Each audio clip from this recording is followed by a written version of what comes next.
Hi hello.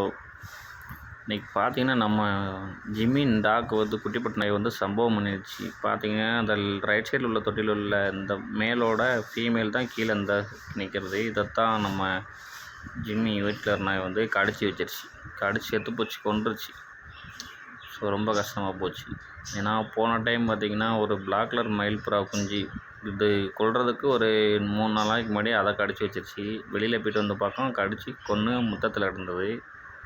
So இப்போ ரெண்டாவது பார்த்திங்கன்னா அந்த ஷீராஸோட ஃபீமேல் கடிச்சு கொண்டுருச்சு. ஸோ அது பேர் போட்டிருந்தேன். ஏன்னா மேலே பேராகாமல் இருந்தது. இந்த ஃபீமேல் சாதா புறோட மஸ்லாகி அது கூட பேராக போச்சு. சரி ஒரே ப்ரீடில் போட்டு ப்ரீட் எடுப்போன்ட்டு இந்த மேலோட போட்டு இந்த கொண்டை தான் போட்டிருந்தேன் அந்த கல்லுக்கு பின்னாடி. கடைசியில் பார்த்திங்கன்னா கொன்றுச்சு. இல்லை நமக்கு மட்டும்தான் ஏன் அப்படி நடக்குதோ தெரியல.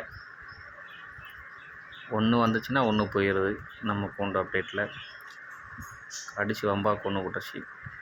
அன்றைக்கி ஒரு பிளாக் கலர் பேண்டைலு குஞ்சு ஒன்று, இன்றைக்கி இந்த ஷீராஸ் ஃபீமேல் ஒன்று. என்னத்தை சொல்ல, எதையும் சொல்ல முடியல. அது அதோட குட்டியை பாதுகாக்கிறதுக்காண்டி கடிச்சிருக்கும். நம்ம அதையும் ஒன்றும் சொல்ல முடியாது. சரி பசைக்கு கடிச்சிருந்தா கூட சாப்பிட்டு போட்டுன்னு விட்டுருந்துக்கலாம். சாப்பிடவும் இல்லையே, அப்படியே கடிச்சு கொன்று மட்டும் போட்டுருச்சே. அதானே இப்போ வருத்தம். கடிச்சு தின்னுட்டா கூட சரி, குட்டி போட்டதுனால பசியில் தின்றுக்கணும் விட்டுருந்துக்கலாம். பார்த்திங்கன்னா இந்த ஜிம்மி இந்த ஒயிட்டு தான் கடிச்சிருக்கும். பாருங்கள் எடுத்து. என்ன பார்க்குற சொல்லு, நீ தானே எடுத்த? எடுத்து நீ தானே கடிச்ச? பேசாண்டு தானே இருந்தது. இந்த பையன் இருக்குல்ல, பிறகு கடிச்ச நீயே அம்பா செத்து போச்சு. அன்னைக்கு ஒரு புறா அன்னைக்கு ஒரு புறா. இதில் பார் லில்லி அமைதியாக தான் இருக்கா. புறாவே 2 தடவை குட்டி போட்டும் கடிக்காமல் இருக்குது. ஒரு தடவை கடிக்கல, 2 தடவை குட்டி போட்டு. நீ இப்போ தான் ஃபஸ்ட் டைம் குட்டி போடுத. 2 புறா காலி வந்துட்டு அதுக்குள்ளே குட்டி போட்டு ஒரு வாரத்தில். கடிச்சு தின்னுட்டாலும் பரவாயில்ல, அம்பா கொன்று மட்டும் போட்டு வச்சுருக்க. சரி தின்னுட்டோட வயிற்று போச்சு தின்னுட்டேன்னு விட்டுருவேன். சோறு போல தான் செய்கிறேன் உனக்கு. 2 வேளையும் நல்லா நான்வெஜ்ஜாக தான் எடுத்து போடுறேன். பிறகு திங்காது.